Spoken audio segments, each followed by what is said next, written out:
Okay. Hi, everybody. Welcome. So nice to see you all. My name is Tulin. I'm the Artistic Director of SAVAC, the South Asian Visual Arts Center. For those of you that don't know, we're a small artist-run center, a nomadic space in Toronto, based in Toronto. And we work to support, develop, and present the works of artists of color and other marginalized artists, both on Turtle Island and across the global South. We're very excited to be hosting this event today. This event is part of a new project of ours called BIST Connections, which is a research and pedagogical platform to think about unexpected connections between philosophies, geographies, and ways of practicing arts and artistic methodologies. We've commissioned 5 artists for the current phase of this project. One of them is, of course, Hiba, who's going to be hosting today's event. And the others are Aman Sandhu and Parastu Anushahpur and Annie Wong and Serena Lee. Please follow our website and our social media to find out what's coming up in this project. The next public event will be by Aman Sandhu, who's also actually doing research on music. So it'll be a nice follow-up from today's event. He's looking at musological practices across the Western Hemisphere and also in the global South, and also thinking about politics of refusal and connections to music making. So today we are hosting the final event of the Black Indian Ocean series, which is a series that visualizes the histories and futures of African descent communities in the Indian Ocean region through curated film screenings and generative pedagogy. The series is the brainchild of Hiba Ali, who we're very happy to have with us today. And I'll give you some information about Hiba for those of you that don't know her. Hiba is a producer of moving images, sounds, couture, and words. They reside in many time zones: Chicago, Toronto, and Eugene. Born in Karachi, Pakistan, they belong to East African, South Asian, and Arab diasporas. They are a practitioner and relearner of Swahili, Urdu, Arabic, and Spanish languages. They work on 2 long-term art and publication projects, an art-based Ph.D. project that examines women of color's labor and architecture of surveillance as it exists within the monopoly of Amazon Corporation, and the Black Indian Ocean Project, which features the music, cloth, and ritual of African descent communities across the Indian Ocean region through music, cloth, and ritual. They are an assistant professor of new media, artist/feminist discourse at the College of Design and in the Art and Technology program at the University of Oregon in Eugene.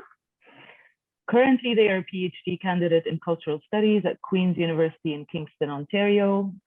Their work has been presented in Chicago, Stockholm, Vienna, Berlin, Toronto, New York, Istanbul, Sao Paulo, Detroit, Windsor, Dubai, Austin, Vancouver, and Portland. They've written for the following magazines: See, The Scene, New City Chicago, Art Chicago, Art Dubai, The State, Medium Sora, RTV, and Topical Cream. So yeah, that's a lot. Welcome, Hiba, and welcome to all our guests today. Hiba will be introducing them to you. And yeah, just a reminder that we'll also have time at the end for questions. And please feel free to post them in the chat, post your thoughts or questions. I can read out questions for people if they would like that, or you can also speak your question yourself. And I think that's it. I'll pass it on to you, Hiba now. Thank you. Thanks, Tulin. Welcome everyone to our 3rd and momentary pause event.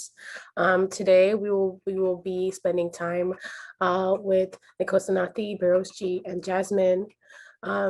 Today, Nkosenathi will be presenting on their dissertation on the shared heritage of the musical brace bow, known as the Malunga, Chitende, uMaKhweyana from India, Mozambique, and KwaZulu-Natal, Swaziland.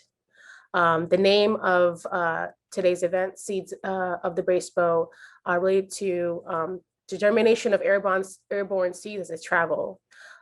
Today, Nkosenathi will delineate how ancient African practices of sagacity travel far and wide as a living piece of memory through the music of the global African diaspora. There is a short screening today produced by Nkosenathi, and after that, we will have a panel with Beheroze Shroff and Jazmin Graves. Concluding of that panel, the floor will be open for audience members to ask questions, etc. And in the meantime, if that question does come up, please feel free to add that to the chat. So without further ado, I will go ahead and read the bios of Beheroze, Nkosenathi, and Jazmin, and I will then hand it over to Nkosenathi. So Nkosenathi Ernie Koela is a Ph.D. candidate specializing in indigenous music therapies at the University of Cape Town. Using interdisciplinary practice encompassing being an African multi-instrumentalist, sound engineer, producer, instrument maker, composer, writer, poet, playwright, director, singer, academic, and dancer. Koela creates textures of music embedded in African spirituality. Observing musical instrument connection of Africa and Asia as archaeological and knowledge sites, Koela explores how healing practices through sound create space that manifests spiritually and materially. Koela has been a performer and instrumentalist for over 15 years. Alongside playing instrument, he also teaches others how to play traditional instruments. In this, teaching others about instruments' history, spiritual significance, and importance. This he does as testament to his ancestry, the long lines of traditional instrumentalists, diviners, healers. Gira Nama Joeli, that run in his family, who are in his own right, masters of traditional San, Bantu, Nguni music heritage. He released his first solo, Nkaba, an Afro-spiritual collection of dreams and soundscapes in 2018. He has performed at the International Fringe Festival Edinburgh, the National Arts Festival of Grahamstown, Rias Festival Mozambique, Dance Umbrella Africa 2019, Curitiba Biennale, and Recentering Afro-Asia Orchestra 2020. Soundscapes and Dreamscapes of Itongo at Southern Guild and Friedman Bender Gallery. That's coming up, that's happened this year in 2021. Next, I will read Beheroze Shroff's bio. Beheroze Shroff is a documentary filmmaker and longtime scholar of CDs. Shroff teaches in the Department of Asian American Studies at the University of California, Irvine. Born in Bombay, Shroff obtained her master's in English literature from the University of Bombay and went to obtain an MFA, Master of Fine Arts degrees in the film production at the University of California, Los Angeles. She has made 5 documentaries on contemporary African descended CDs of Gujarat, their cultures and spiritual practices. Shroff was introduced to the spiritual legacy of the CDs of Gujarat and the ancestor of Saint Baba Gaur from the age of 7 by her parents, who became devotees of CD Saint Baba Gaur. Shroff has published widely in several journals and anthologies on different aspects of contemporary CD life in Gujarat, India. Most recently in 2020, Shroff has co-edited a 3-volume publication titled Afro-South Asia in the Global African Diaspora, which explores the ways in which Africans and people of African descent have shaped and been shaped by histories, cultures, and societies of South Asia. Her documentaries have been shown at the Max Planck Institute in Leipzig, School of Oriental and African Studies in London, Commonwealth Institute London, the Schomburg Library and Museum of Black Culture in New York, the Pan-African Film Festivals in Los Angeles, and the Nairobi and Zanzibar International Arts, Music, and Film Festivals, amongst others. Last but certainly not least, I will read Jazmin Graves' bio. Jazmin Graves, she, her, is an assistant professor in the African American and African Diaspora Studies program at the University of North Carolina at Greensboro. Jazmin completed her doctoral research in the Department of South Asian Languages and Civilizations at the University of Chicago. Her dissertation, Songs to the African States of India, studies the African diaspora in Western India through the lens of Afro-Indian devotional music and rituals. In 2018, Jazmin was named one of MyPad Global Top 100 Most Influential People of African Descent Under 40. Jazmin Graves is co-editor with Beheroze Shroff of a 3-volume publication titled Afro-South Asia and the Global Diaspora. And so with that, I will hand it over to Nkosenathi. Thanks so much, Hiba. So first, welcome everybody. Molweni. Hope niyaphila. Hope you're well. I hope you're living and thriving. Sibulisa nonke bonke abantu abalapha. Sibulisa izihlwele nabantu abadala nabantu abakhulu. Just greeting all of your ancestors, all of your people, all of your guides and your family, asking for love, gratitude, and light upon everyone here. I'm grateful to be here as well, grateful to be part of this project with such wonderful people. I want to dive in just immediately into just sharing some concepts and topics that I'd like us to think about whilst we engage and vibrate with the visual offering or the screening. And that consciousness I'd like to share is about Ngoma consciousness. You know, we have a practice of Ngoma that spans out from Southern Africa, Sub-Saharan Africa into the diaspora.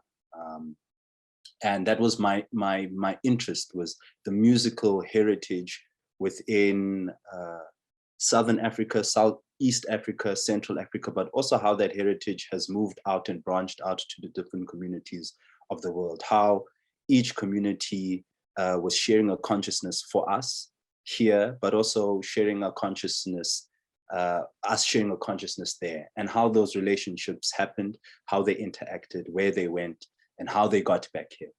So just things to think about whilst watching the documentary or the series is I would say the resilience of Ngoma. And what I mean by the resilience of Ngoma is just when you look at the timelines in which the institutions of Ngoma were surviving or being transmitted or being shared within the communities through such great oppression in most places. One within Southern Africa itself or East Africa, but also within, I was looking at in India amongst the Siddhis and just the amount of oppression of culture, of identity, of race, of the different systems of power, whether it be through the caste system or whether it be through legislation, but or religiously as well. You know, this concept of identity and identifying oneself as African, practicing African forms of knowledge, spirituality, science, and passing on that methodology in the face of oppression, you know. So this is the resilience of Ngoma. And I attribute that particularly to the resilience of the spiritual institutions at play. And what I mean by that is when people are talking about their ancestors, whether it be Babagur in amongst the cities, or where people are talking about Usibisite within Southern Africa, people are tracing this technology, the spiritual technology, and it's keeping the fabric of a society intact. So that's the resilience of Ngoma. As we know that Ngoma is practiced, the Sidi Ngoma, we have Ngoma here as well, that goes from East Africa down to West Africa into Southern Africa. The next thing would be understanding what Ngoma is when you're looking at it. A lot of people think that they translate, or what we find within the continent is that people are translating or transcribing Ngoma in different ways. Some people say Ngoma is a song. Ingoma is a song within, for example, isiXhosa within Southern Africa. Ingoma could be a song. Isangoma or ubungoma is the spiritual path, or the one who's a spiritual medium or healer. Isangoma being one of the Isangoma being one of dance and song, but that is a diviner. Ingo and ubungoma being the practice or path of divination. But in some places you find ngoma being an instrument or a drum.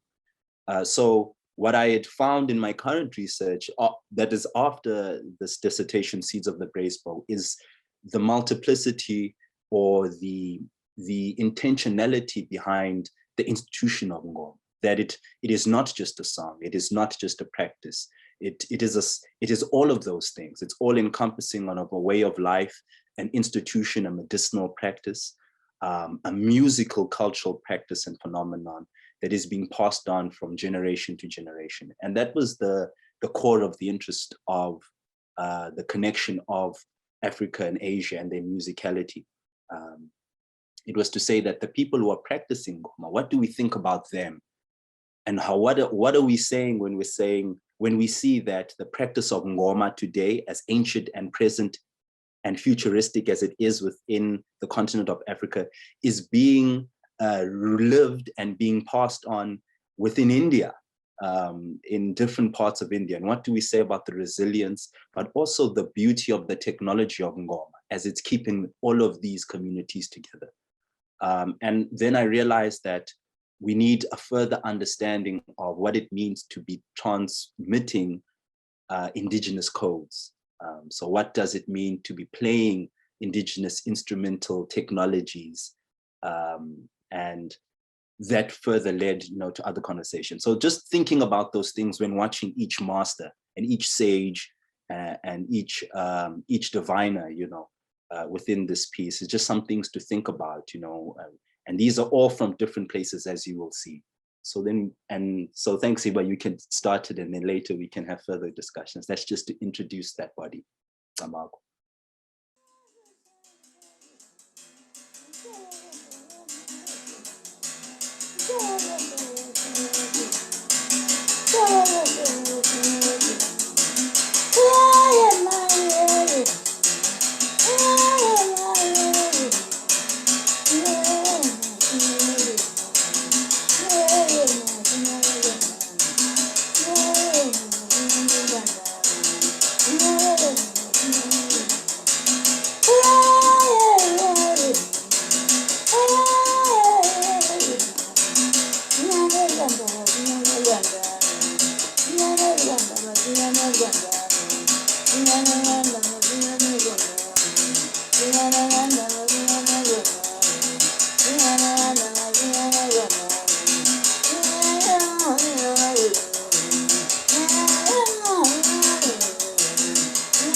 umntana uvele udlala kanjena nje ungadlala ngelesipiti. Lesipiti lesi ngithanda ukufika naso lesipiti ngoba mase sidlalela abantu abasha. Oh, udlalwa kanje umthetho wawo. Kanye phambili wawudlalwa kanje. Wawudlalwa kanjena. Lesipiti lesi ngisho nosisi lo wayedlala. Esethi hayi angisawazi lo noshawa. Ungifundise. Mina senjike sengifundisa yena saphela. Ethi akasa washintshwa yimina. Sesi speed sifana naxa udlala ugubhu.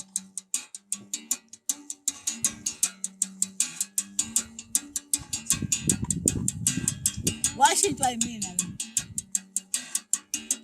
Oh.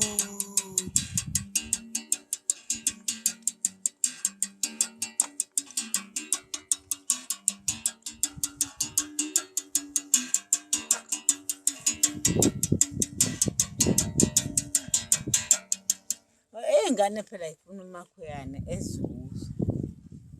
Yonke lento nje le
So you can keep it the normal one. Just put some spice in it. It's like eating this food now.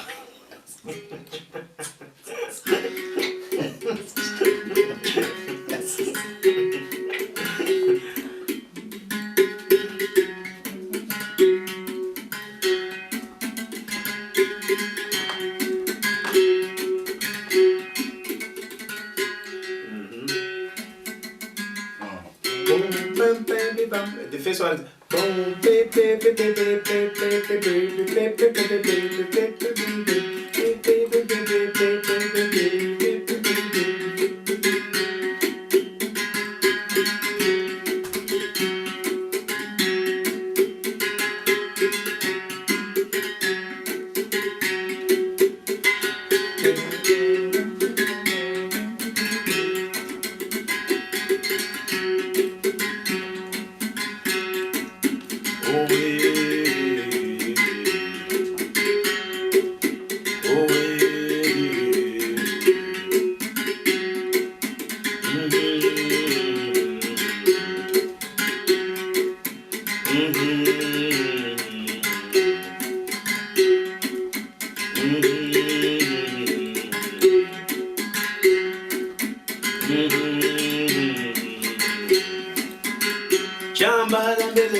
mama.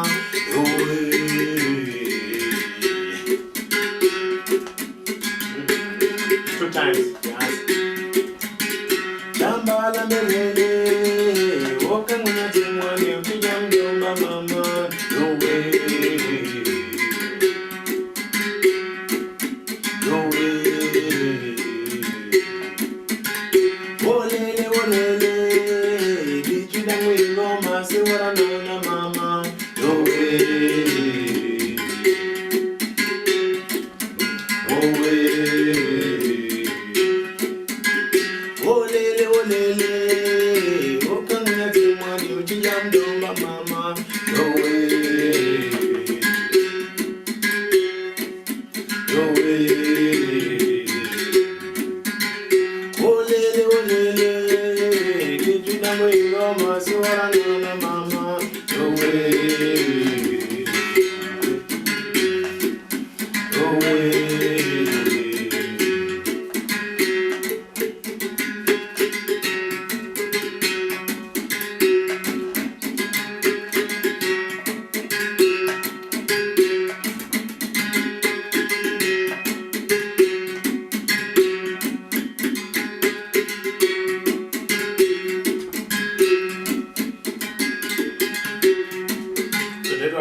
Chilla rhythm.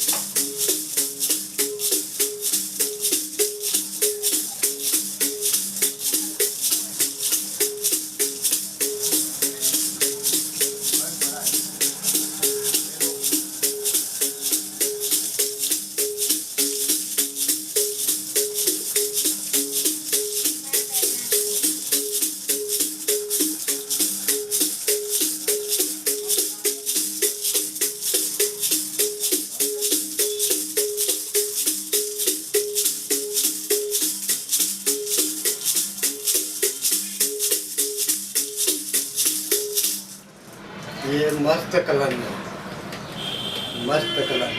It's mast calendar. Master Kalanda. Just going to play.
मस्त कलंदर Only chilla di.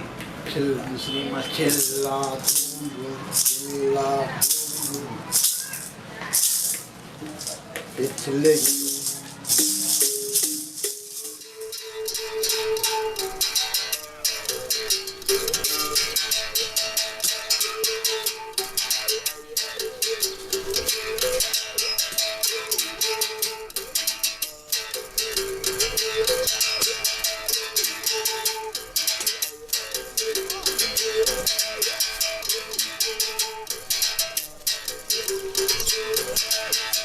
angule imani uthi zaba maronga nengule imani ingazento yini uthi zaba maronga nengule imani ingazento angule imani ngada angule imani ngada uthi zaba maronga nengule imani ingazento yini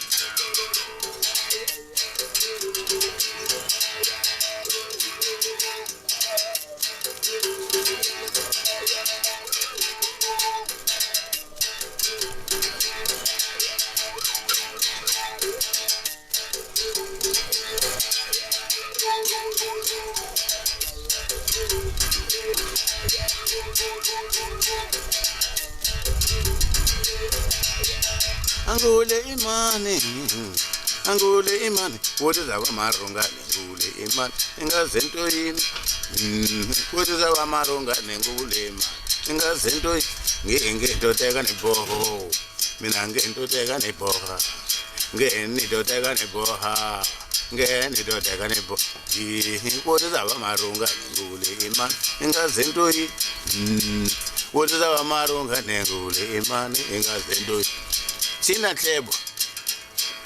Yosenathi wamarunga nengule imani engazento. Vangana va mina vangana va mina uNkosenathi. Mina mungana wa mina uNtlebo. Mungana wa mina Sidle. Mungana wa mina Thule. Mungana wa mina Edina. Mungana wa mina Pat. Mungana wa mina MC wothi zaba marunga nengule imani ingazento yini wena nekala ungamibule mabethu nangona mangana wa mina ne wothi zaba marunga nengule imani ingazento yini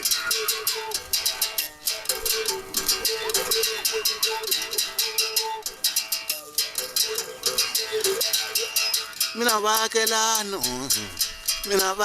va mina mina vakelano wothi zaba maronga nengule imani ingazento yini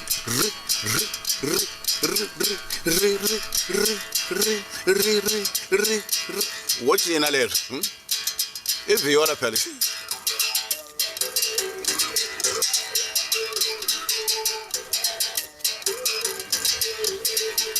Mina banangoma Nkosenathi mina banangoma mina banangoma Tlebo banang mina gona ngoma Sidle mina Thole be wothi zaba maronga nengule imani ingazento yini wothi zaba maronga nengule imani ingazento yini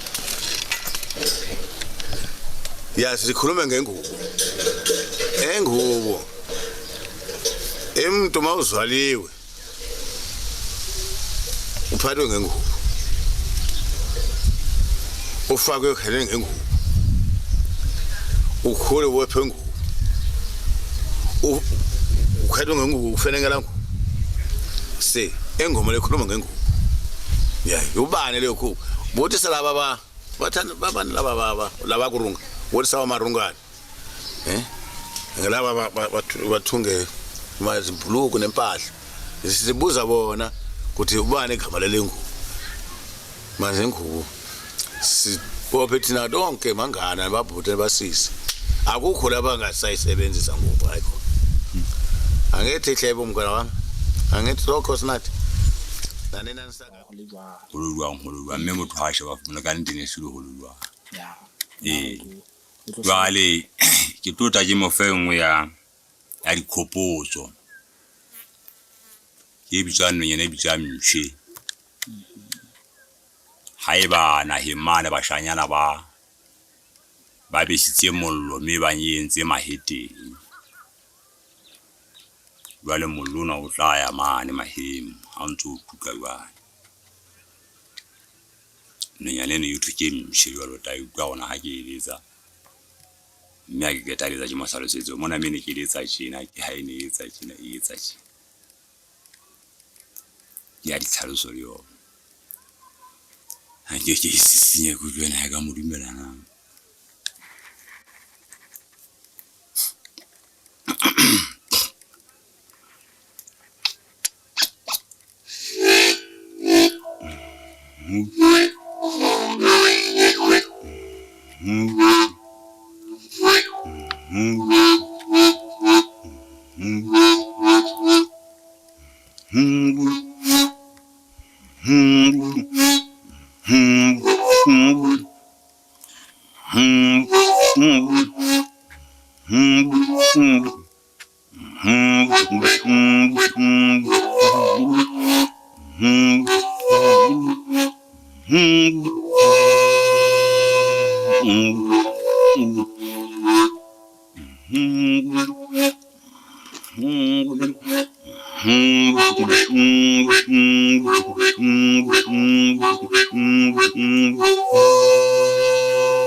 Kim shehe yin bichela yona. Bale mona mejeren tlan tlan tlan tlan tlan tlan tlan tlan. Tajile tlan. Kina kwe e matanya no keng. Mona mejeren tajile ne tele e matanya no keng bale fitla e kena ka ga metsi. Ina maphilwana.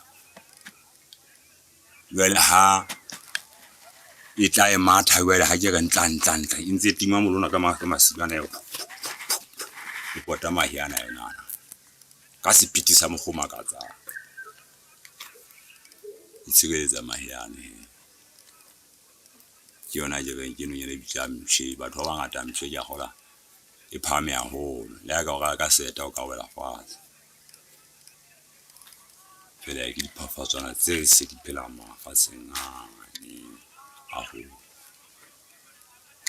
le hela yana le a tshabeya le leka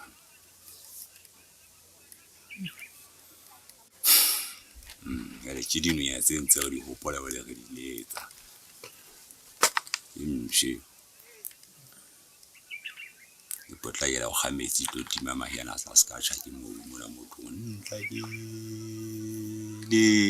ke ina go e mathandwa yela e khutla jwale ntse e matha jwale ha ntse di tima ya metsi yana ntla hlohlogo ya mona mahiana le jwang bona bo ka thoko.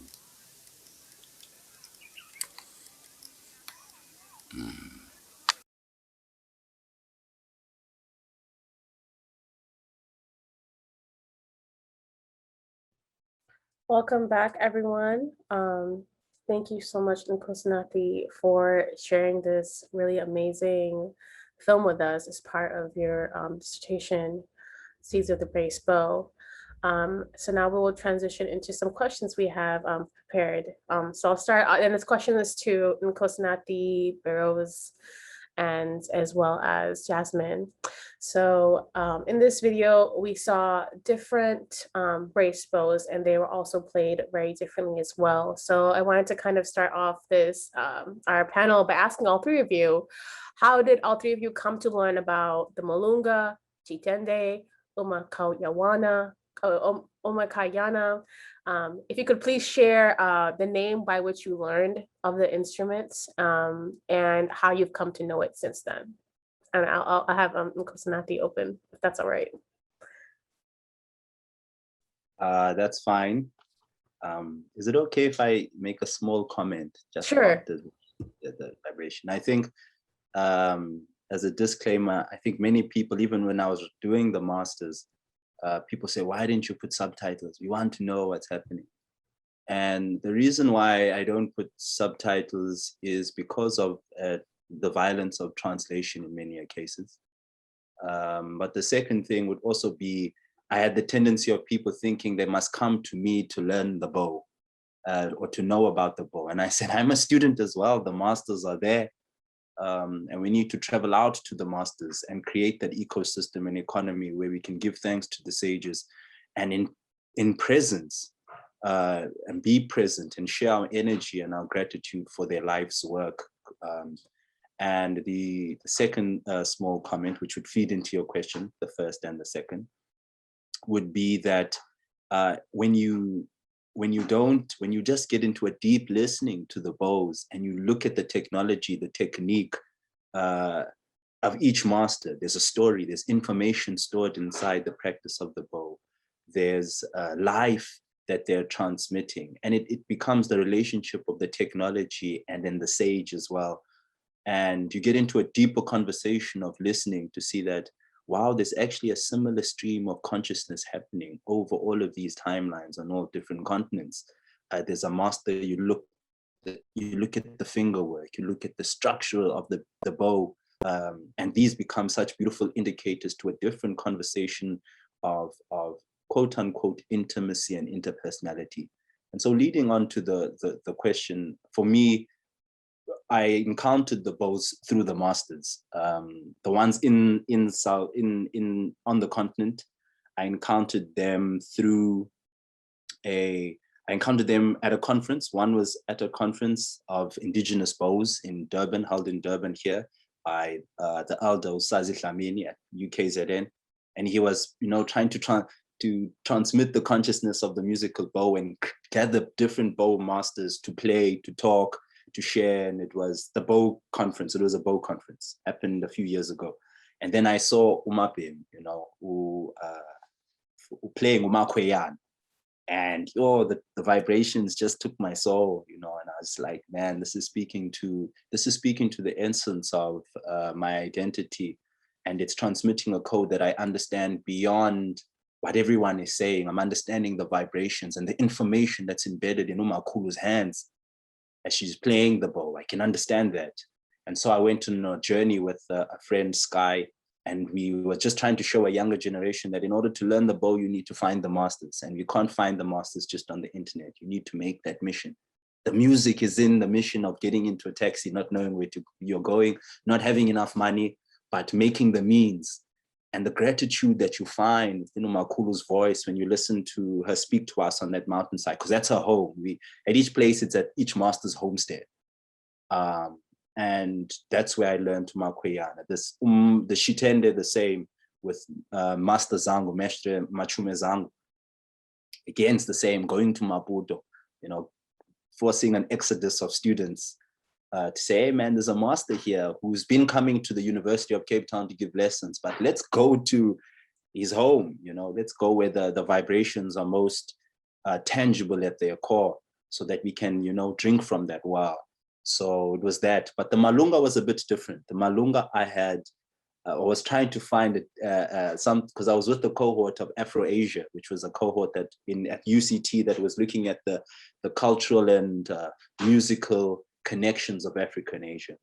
And so I was there, part of that cohort, looking for a topic. And I already had encountered bows, and I was building bows because my focus was on, building the technology of building.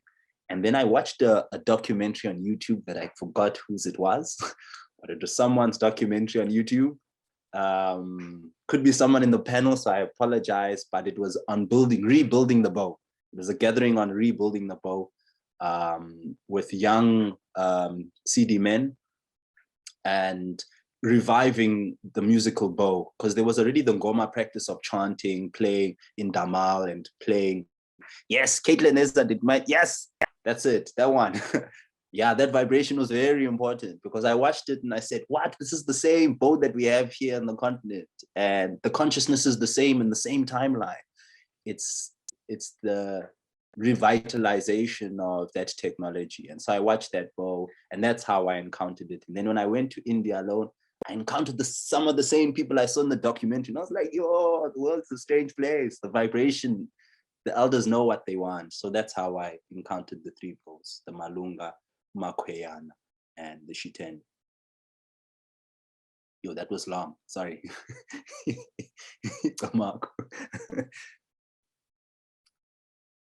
Yeah, if I can go next, I'm really grateful for this film that we saw.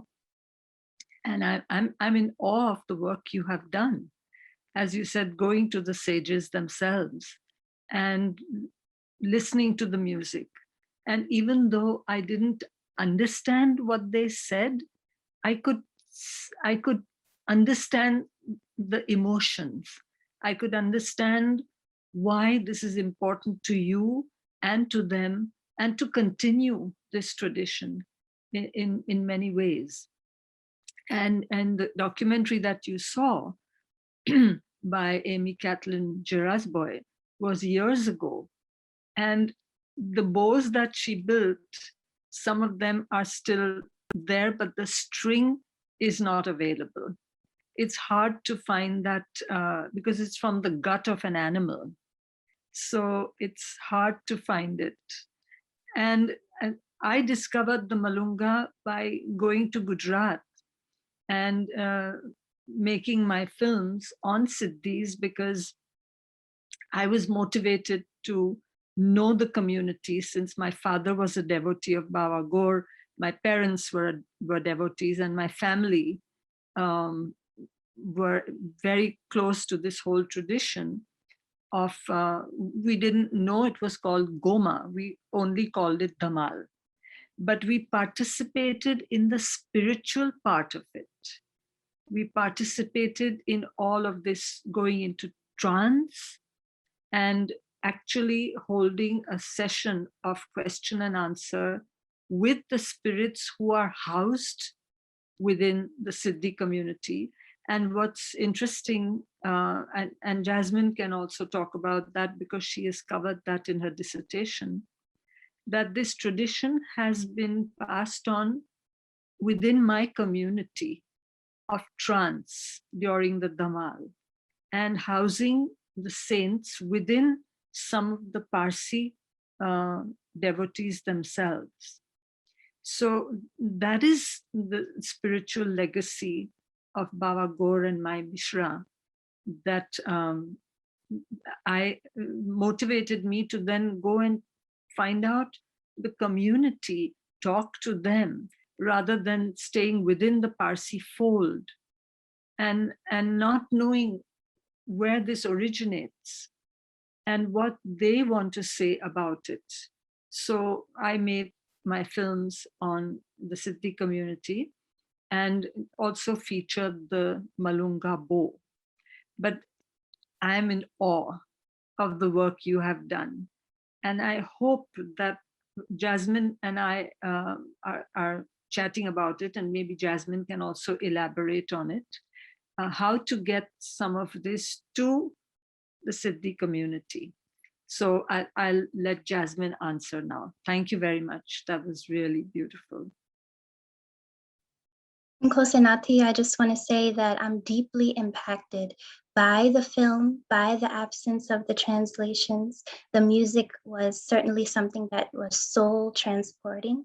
And also I'm impacted by the way that you opened the discussion with an invocation and acknowledgement of the presence of ancestors and great teachers who have guided us to this moment. So I appreciate the way that our discussion today has been framed. And I think that it's part of the healing essence of Ngoma in and of itself to frame it in this way. So you've mentioned the importance of seeking out the teacher, going and finding them.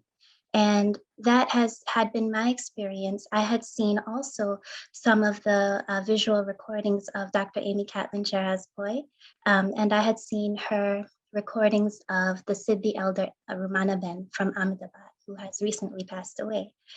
And she recorded Rumanaben performing the sacred devotional songs of the Siddhi community called Jikers. So I watched this recording and I was transported, and I found my way to Ahmedabad, and I met some people that I imagine that you know well, Farouk and others, and they introduced me to Rumanaben. And there was instantly a connection.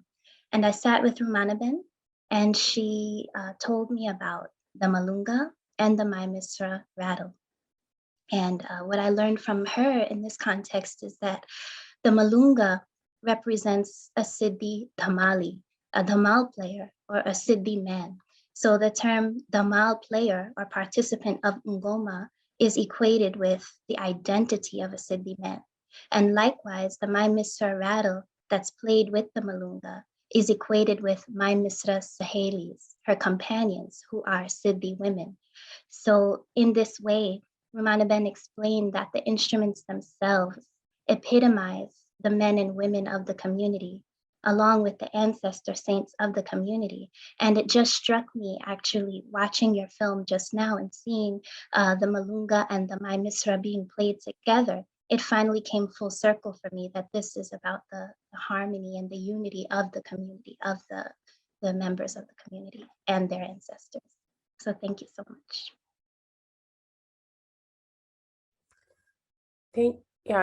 Thank you for all three of you sharing your associations with and histories of the Malunga, Chitende, and uMaKhweyana. And that folds into our next question. So what are the issues of tangible and intangible African cultural heritage with the practices of the instruments that we saw?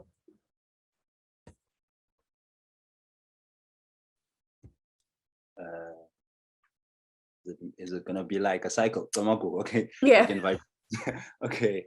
My biggest concern with and I'll put it under the banner of Ngoma consciousness, because I think it's a consciousness. As I said at the beginning, thinking about the institutions of Ngoma as not just singularly, but as an ecosystem. My main issue at the core of the Seeds of the Brace Bow was fundamentally speaking to our people, people in the diaspora, people within the continent who have a shared heritage and stake within the consciousness of Ngoma, and how we were viewing the technology. So what you'd find is that whatever intangible or tangible heritage is, as those who conceptualize it in the ways that they do, my fear was that what we tend to find is we make something that is tangible intangible. So we make Ngoma inaccessible even to ourselves. It is like the practice of our spiritual practices, which are so interlinked with our identity, one, our way of being, two, but also just the foreground of our whole ecosystem, whether it be economics, medicinal practices, etc. We make that so intangible because we assume that written text can only come through certain forms, or information and knowledge can only be produced in certain forms. And that's a byproduct of different forms of violence and coloniality, in my opinion. And it's not even my opinion, it's a fact, actually. We're not saying my opinion, it's a fact that these are producers of violence. And my issue with that is that violence is so embedded within our consciousness, within our DNA as the people, as who have been oppressed in different ways, is that we cannot translate how someone playing a bow and chanting, but if you're looking at it, we can't translate that as a production of knowledge, as knowledge production. So we make it almost sound like this is intangible, and it gets this state of intangibility. And then that feeds into the other machine within the academy and other places and UNESCO, all these other streams where a completely different conversation, but it feeds into this whole idea that we cannot access what is already there. And so for me, I thought to myself, no, these aren't intangible. These are very tangible heritages, especially if we look into the spiritual consciousness of Ngoma. For example, what Beheroze was sharing with us about trance. Implicit within Ngoma is the idea that you can access information in the present that corresponds to the past and the future through spiritual interaction. So that means this is a technology that people are using in Ngoma to access information. And therefore, if it's information, it is an archive. And in many ways, you find that the way that people access the archive is through ingoma, or music, or chanting. And therefore, you see that there's a relationship between the technology and the tools to access the archive. And so for me, what we find then is that this is very living. Whether someone has passed away or has not passed, we understand that there are means to communicate with that consciousness. And the relationship within the technology of music, of musical bows, as housing that information and being the conduit to access it, meant that the struggle is for us to break away from the effects of our own brainwashing of coloniality and engage the elders and masters as masters, and not just people who sit on sides of the heels playing something that looks like a bow, but really understand what they are doing. They're actually holding a consciousness, a way of being, a knowledge system. They're existing against the grain and not just talking against it. They're existing and practicing against the grain. And for me, that was the one thing. It was just to our own blockages in our minds regarding the people. And it's very apparent for all of us, but for many, you know, it becomes so far removed. Like, how am I even going to connect to the bow?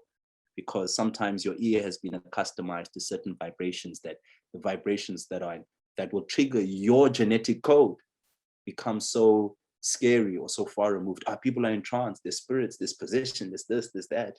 And all of these red flags that have been created for us, you know, block us away from ourselves.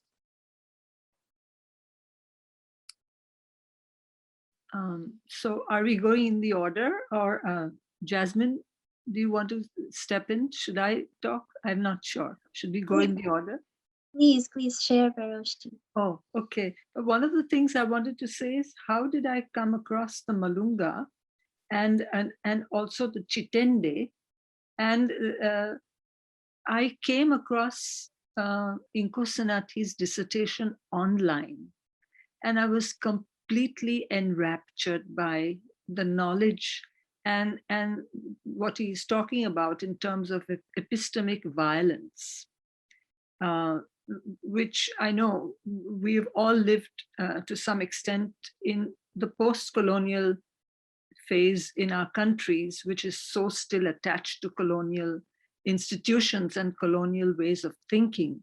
So I completely understand his impassioned plea in his dissertation about how we need to break away from colonial modes of thinking and strategies of transmitting knowledge.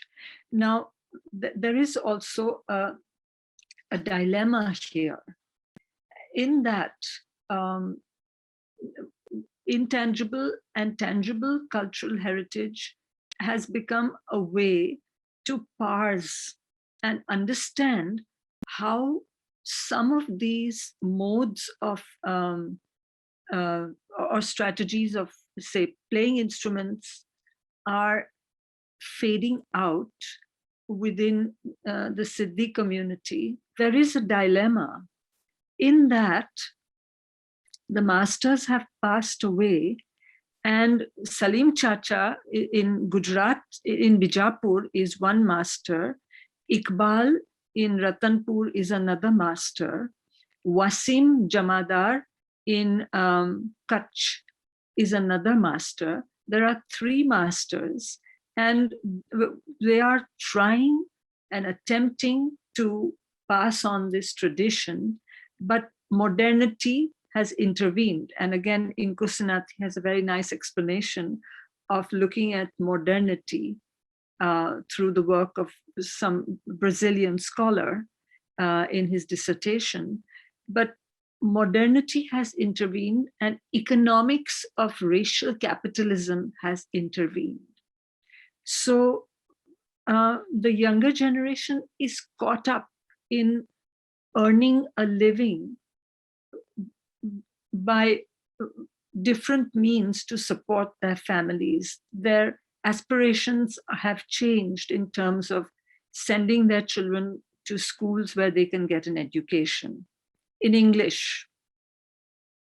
They would like their children not to be only focusing on the dhamal and the musical instruments, but be exposed to a world by which they can contribute supposedly to progress. But again, these are complicated ideas of progress. So the musical instruments, the nangas, the lyre, of which Jazmin has done an incredibly good study and whose work we have to read for today. She has charted the journey of the lyre through Africa to India and located the communities in Africa. It's a wonderful piece of writing, very much like Nkosenathi's impassioned, emotional writing. So how do we then, I mean, the intervention can't come solely from us, but from within the community. And Jazmin is close to the community in Ahmedabad and Ratanpur. I am close to the community in Ratanpur and Bhavnagar, and perhaps in Talala, in Jambur. How do we, with Nkosenathi's help, perhaps, well, I don't like the word help, but Nkosenathi's knowledge, bring some of this back to the younger generation, and Nkosenathi, it would be the person, would be the catalyst. I know you say the masters are important, don't come to me, but we need some inspiration to come from a source within Africa that the Siddhis would understand and be able to speak to. And I'm not speaking on behalf of them. I would like to talk to them first and see how they would react. And then maybe bring this tradition back into the Siddhi community. And again, I cannot speak on behalf of the Siddhis, but because I talk to some of them regularly on WhatsApp or on Facebook, I talk to Wasim and Farooq and Farida in Bhavnagar. They are anxious and they would like to be in touch. For example, Wasim Jamadar in Bhuj, and I don't know what Nkosenathi would say, I would like his comment, does jamming with other instruments and attends these festivals called Amaras, where older instruments are made visible and their value in terms of what they mean to these communities is made visible. But they are jamming with other people who also have these instruments. So is that one way of continuing to make these instruments visible and have the younger generation keep learning them? I don't know. I would like to hear from Jazmin, from Nkosenathi, maybe from other people in the audience. We have Sheila Walker here. We have Shihanda Silva Jayasurya here. Maybe you could also comment on that, how the Siddhi community can think through what Nkosenathi has said today. So I've said too much, Jazmin. I'd like to hear what you say. Beheroze, I appreciate all of these points that you're raising and all of these connections that you're making. When I was in India, and from what I'm hearing now, the issue is twofold with preserving these aspects of Siddhi's African heritage. The first part is access to resources, which you just raised, Beheroze. So, for example, there's been an issue with finding the material to actually make a Malunga string that will last. So, killing cows is something that is illegal, and so there are issues with getting the gut string from a cow. So when they try to get the gut string from a goat to make the Malunga string, it doesn't last. So there are those types of practical issues. Then, as you've mentioned, there are the issues with the youth no longer taking an interest in the more ancient traditions, and because there's more of a focus on what's viable, what will earn me money, what will increase the status and support my livelihood. So unfortunately, with this in mind, the interest in the devotional songs, in the musical heritage, all of these things are beginning to be impacted. So there are a lot of issues to grapple with here. But just as far as speaking to the dynamic between what's tangible and what's intangible, the instruments themselves can be held in the hands. And as you've shared, Beheroze G, the spiritual practices surrounding the music produced by these instruments, the ethos, the consciousness of Ngoma that Nkosenathi is speaking to, that is what the instrument produces. So in the documentary, Nkosenathi, you've shown many scenes in which the masters were singing along with the instruments, or the songs that they would sing were reflected in the vibrations of the bow itself. So there's this idea of the instrument itself speaking, and that in turn parallels the voice of the ancestors as it speaks through those people who are moved by the music of the instruments. So that leads into what can we say is intangible, such as a voice or a feeling or access to an invisible archive. What can we say is intangible? Can we truly say that it is intangible if it is accessible, and accessible through the body and coded in things that are tangible?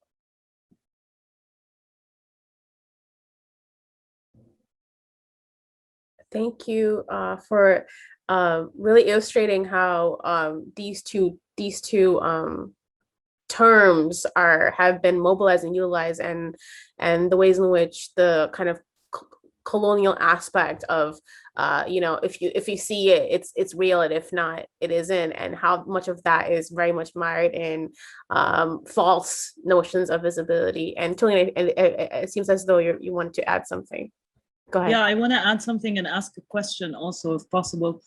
I think, yeah, just to like thinking about all the things that you've been saying, and also the things that we've been hearing in the past sessions, thinking about how these musical traditions kind of traveled across geographies and across different continents and across nation states. And I think, like, for me, it sounds like the musical practices and the kind of spiritual practices are actually corporal and like bodily practices, like the actual playing of the music, but also the hearing of the sounds and the music is actually a bodily experience. And so when we talk about like colonial violence and how there have been so many attempts at like destroying knowledge and heritage, I feel like one of the reasons why musical heritage was more difficult maybe to destroy is because it's actually a bodily experience, and it's passed on from master to teacher to student, and like listened to from generation to the other. So yeah, just some thoughts, like kind of connecting what you're all saying. And I was curious if Ngoma practices also exist in other or remain practiced in other locations of the African diaspora, like maybe in other places also across the Indian Ocean, like in the Gulf, or if you have examples of like other places where it like kind of traveled even further away. I would love to know a bit more about that. I would just like to add in Dr. Sheila Walker's comment. I'm just going to read the comment that is in the chat here for me. Dr. Sheila Walker said, very interesting to see various expressions, two issues, Ngoma and Afro-Brazilian Congada, in which Congos and Mozambiques met, and US African-American music, harmonica sound, and the sort of humming song in blues. So I don't know if you want to add to that. Yeah, it's related. Yeah. Yeah, well, I mean, when one thinks of Afro-Brazilian culture, if one thinks of the continuity of African spirituality, it tends to be Yoruba and Bahia, but there's more.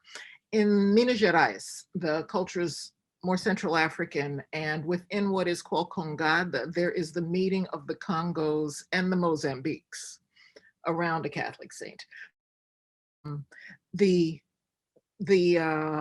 I don't know, and they call their drum the Ngoma. And in one of their origin stories, the saint sat on the Ngoma of the Mozambiques. So now in processions, the Congos go first. It's the Mozambiques who are still part of who are still identified as such. come behind carrying the, what, a flag of the virgin in question. And the rhythms are different. She, the virgin, was attracted not by the Congo's rhythm, but by the Mozambique's rhythm. I don't know what those rhythms were.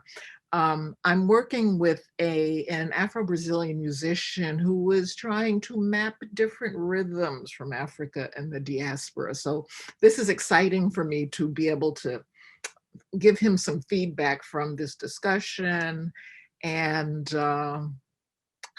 and listening to the sounds, listening to the string bow played in the mouth. That sounded like some harmonica I heard in South Carolina.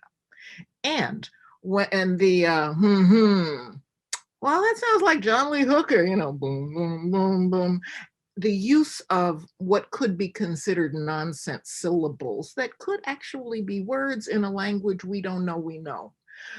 So I think understanding origins is essential to understanding what's going on among African descendants in the Americas, that as is then being shared with larger global culture without an understanding of what it all is about. So I'm really anxious to find out more about what this Afro-Brazilian musician with whom I'm working knows. For example, the berimbau, you know, that is like the Malunga. I showed some video I have of the Malunga player with Sidi Ngoma from Ratampur, Beheroze, to a berimbau, to a capoeira master from Brazil. And he said, oh yes, that's exactly the same. Well, it's not the same wood, but that's all he could say. And when I showed some film of the same berimbau player in Brazil, in Minas Gerais, and so this has become more exciting for me now, a performer from Minas Gerais said, oh yes, I know that guy, we played with him. And I said that the last time that we were on all together. But now, since Minas Gerais is where the Ngoma seems to have its capital, although it's probably elsewhere in Brazil, but I haven't experienced it.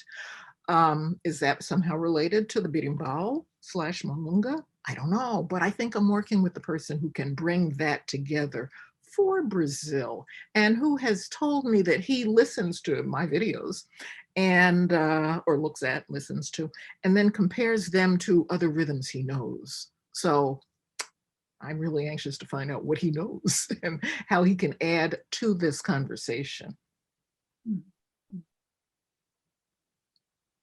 So thank you.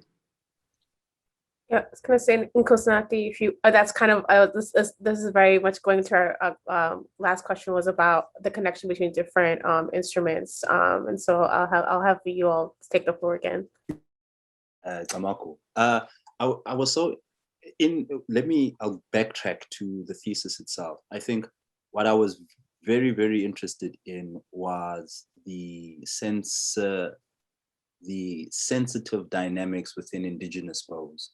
So how they meet, like how we all understand them as bows, like these are bows because of their organological structures, as having a stave, a string, a calabash, sometimes being played with the stick, and where they're being placed, you know, some at the bottom, some centrally, to create two fundamentals. Just the information that was coming about, you know, just, okay, these are all bows. And then when I dug deeper, I was thinking about how they are all bows, but they all have unique stories as well. So we have, so for example, I differentiated between centrally braced bows, so bows that have been parted centrally as a group of bows coming from a group of geographical spaces. So in Southern Africa, only on the East Coast, close to Mozambique, amongst the Zulu, Swati, the Shangaan, Venda communities, you find the centrally braced bow. Amongst the ones further south, closer to the indigenous people of the San, you find the open bow. So for example, this type of bow where it has no brace in the middle, it's an open string. So So when I was illustrating this to some of my peers, I was saying that each bow has a very particular information, and structurally how it's built comes with certain information. So it's twofold. One, we have a group of bows. So let's say centrally braced bows, and I looked, okay, where are these found? And that's what made it unique when we were looking at the connection between the Malunga and the Sidis, because we find that in the East Coast, which is genetically connected to Asia, when they looked at the genetics of some of the Sidis communities, a large came from the Great Lakes region, which is near Lake Malawi, Lake Tanganyika in East Africa. What we find is that some of these bows the geographics of the bow, how it's played, having a rattle, how it's played, how it's built, are unique within that structure. Then that's on the Indian Ocean. Then on the Atlantic Ocean, we find the connection between Angola, which is found a lot within the capoeira context, but also Yoruba, I guess, in Nigeria. But you find there are bows which aren't necessarily braced, which are braced closer to the bottom of the bow. Sorry, I should have put together a number of bows here. But what you find then, what I found interesting is that structurally and how it's played was connected to that root, root, R-O-U-T, like root, not roots like a tree. And that was an interesting concept within my thesis about the connection between roots and roots, which route people took and what roots they come from, as informing what musicology that and what musical technology that they were producing. So for me, the Malunga is in essence, because it comes from the family of bow, similar to the ngoma practice that I understand, because I understand the roda or the roda in capoeira being the consciousness of ngoma. Because if we look at from where ngoma is situated, for example, within the continent, you'll find a circle, you'll find people clapping, you'll find people chanting, you'll find people playing instruments with a stringed or drums, and you'll find people connecting to a spiritual information paradigm. And most often than not, there's an encoding of history, culture, identity, and spirituality. And then that's where you find that the adept in that practice are then masters of the universe in some, or spiritual universe in some sense.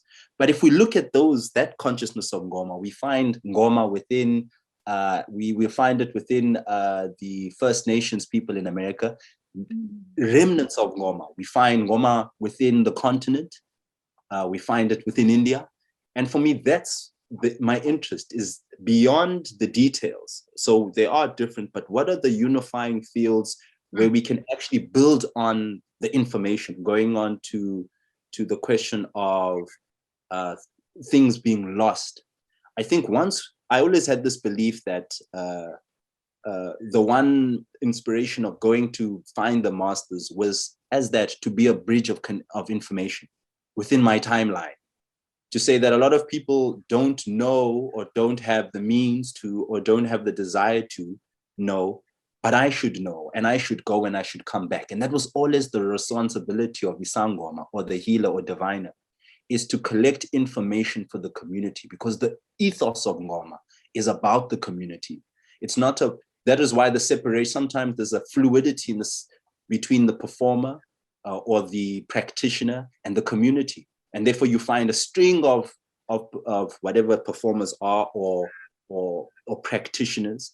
It's not so linear and uniform that as we find it within other contexts where we have these master musicians and this kind of doesn't really contradict what I'm saying, but it just means that we're adapting it to our timeline, that before we didn't really have some of these divides.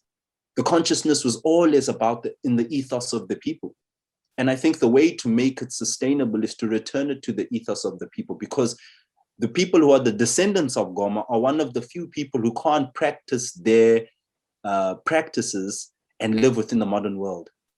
Other people can have a closer relationship with practicing their practice, whatever it may be, and still being able to practice in the modern world. For example, how if you look at the context of musicality and orchestra, you know, the consciousness of orchestra and classical music, we don't understand ngoma or sidi ngoma as classical music, but it is a classical music.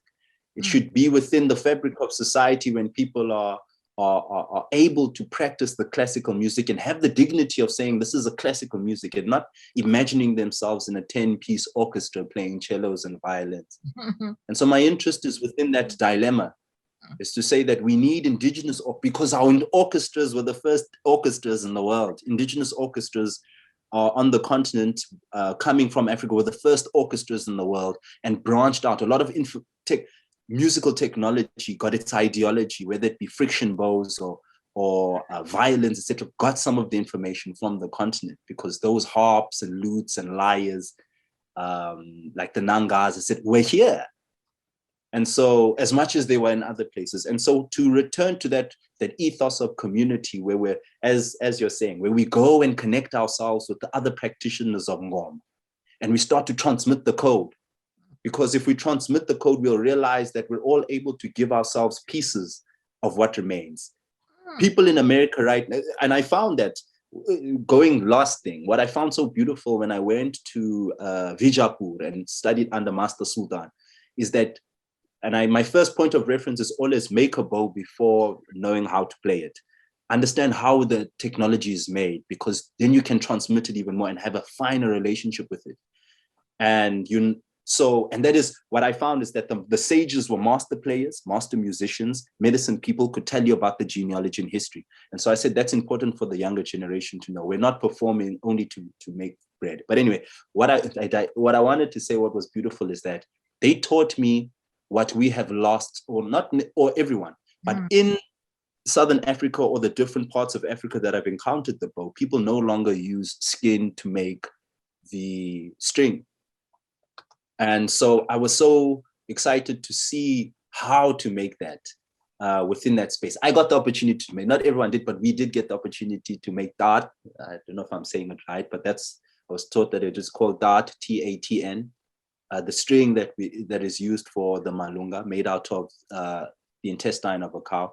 And we just went through the curing process of how to make that bow. I won't say I'm perfect, but I learned that process. And I feel like that's important. It made me realize that the diaspora may know parts of Ngoma that have been forgotten within the continent. Yeah. And it is not a bad thing. It is to say that once we get together and to say we can learn from each other, actually, to forward move this concept and not isolate ourselves to say that our experience is singular and only unique to us, and therefore we own this form of chanting and singing, but to say that we have, and what you find in great oppression comes great resistance and resilience. And that's what you find in the diaspora. People hanging on to old techniques that people may have forgotten within a different context on the continent, when perhaps it's everywhere and people may have forgotten it. And so for me, that's the beauty of the longevity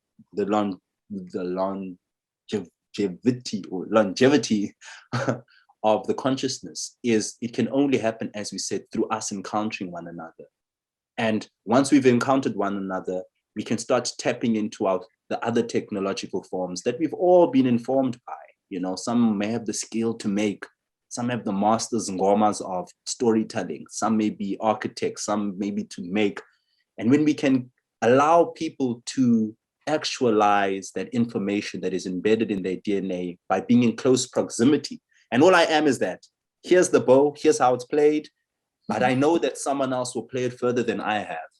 And I know that someone else will build it better than I have. And so that consciousness of the we is so important within the consciousness of making Ngoma what it was. And that's why I refer to it as an institution. It is what people would understand, the way that capitalism and the economy and politics all are interrelated in today's ecology, or in our lifetime today. Ngoma was the same principle, but with under different ethics, under a different principle of being, where we're centralizing different parts of the ecology of the we and not the I. And these things we need to remember, so that when we connect to the other people, we can really practice Ngoma consciousness. And when we meet each other in person, it won't be who knows Ngoma more. It'd be how can we transmit the code so that the code can survive. Yeah. Shihan de Silva has made a comment about similar instrument is played in Seychelles, in the African islands, in the Western Indian Ocean. I don't know if Shihan would like to make the comment and talk about it more, but maybe. Yes, I'm still here. Oh. Yes, it's in the Seychelles where I have been to, called by different names, and I think in Madagascar, Reunion, and perhaps Mauritius. So, and Sri Lanka as well, till about the 1950s. So what's interesting is if it starts from Africa and it takes this journey, and you are imagining people traveling in the diaspora being converted to Islam and Christianity and holding on to African traditions as far as they could, and then letting go in the process of whatever you might call it, modernization or assimilation. So is that the way you see it in South Africa? Is that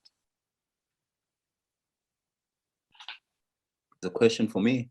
Yes. I forgot your name. Oh, your South Africa for me is a similar. We all the children of Ngoma have suffered under the same consciousness of assimilation, but assimilation or modernity. What I say is that we just need to show people love, to say that even our elders. So for example, I had to understand, because one of my frustrations amongst the Ngoma practitioners within the continent was, where are your students? Like why isn't this growing?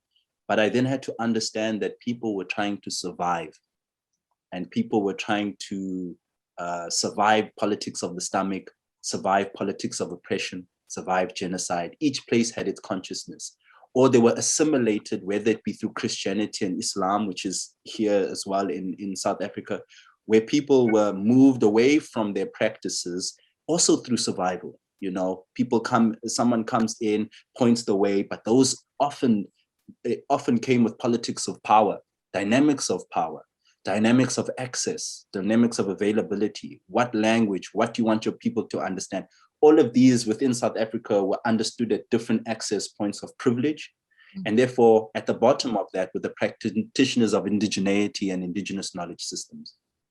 And so I find that it's the same story everywhere, you know, of pain and loss, but you still see the resilience where people are practicing Ngoma, for example, under the banner of Christianity or Islam. Because if you can see in Brazil with what happened with Umbanda and Candomblé within Catholicism, where people were practicing, venerating their saints, even through the oppression of Catholicism, where they were saying, oh, we're praying to this, but actually we know where our soul is, like what we're praying to. And for me, Ngoma is the same within Islam. What I found within the Sidi communities, that they would say that because they were under the banner of Sufism, for example, that banner was put there, and the ones the Sidi, the members that I spoke to said were Muslim, but other people would call them Sufis. Some people would doubt their Muslimness or their Indianness on the basis of their culture and their heritage and how they practice. But they said, this is how we pray.